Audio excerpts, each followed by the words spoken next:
അയ്യപ്പന്റെ മൂലസ്ഥാനമായ പന്തളം വലിയ കോയിക്കൽ ക്ഷേത്രത്തിൽ തിരുവാഭരണ ദർശനത്തിന് തിരക്കേറുന്നു. ക്ഷേത്രത്തിനകത്ത് ശ്രാമ്പിക്കൽ കൊട്ടാരത്തിൽ പ്രത്യേകമായി സജ്ജീകരിച്ച സ്ഥലത്താണ് തിരുവാഭരണങ്ങളടങ്ങിയ പേടകങ്ങൾ സൂക്ഷിച്ചിരിക്കുന്നത്.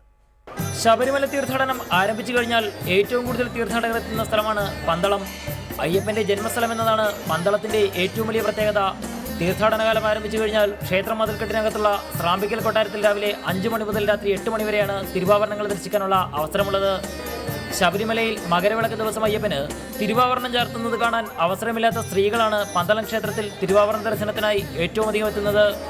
രാവിലെ മുതൽ തന്നെ നീണ്ട ക്യൂ ആണ് തിരുവാഭരണ ദർശനത്തിന് ഉണ്ടാകുന്നത്. 3 പെട്ടികളിലായി തലച്ചുമടായി സന്നിധാനത്തെത്തിക്കുന്ന തിരുവാഭരണങ്ങൾ കനത്ത സുരക്ഷയിലാണ് പന്തളത്ത് സൂക്ഷിച്ചിരിക്കുന്നത്. അന്യസംസ്ഥാന തീർത്ഥാടകരടക്കം മകരവിളക്ക് ദിവസം സന്നിധാനത്തെത്തിച്ചേരാൻ കഴിയാത്ത എല്ലാവരും അയ്യപ്പന്റെ ജന്മസ്ഥലത്തെത്തി തിരുവാഭരണ ദർശനം നടത്തുന്നത് പുണ്യമായാണ് കരുതുന്നത്. MT ജെയിംസിനൊപ്പം റിപ്പോർട്ടർ, പത്തനംതിട്ട.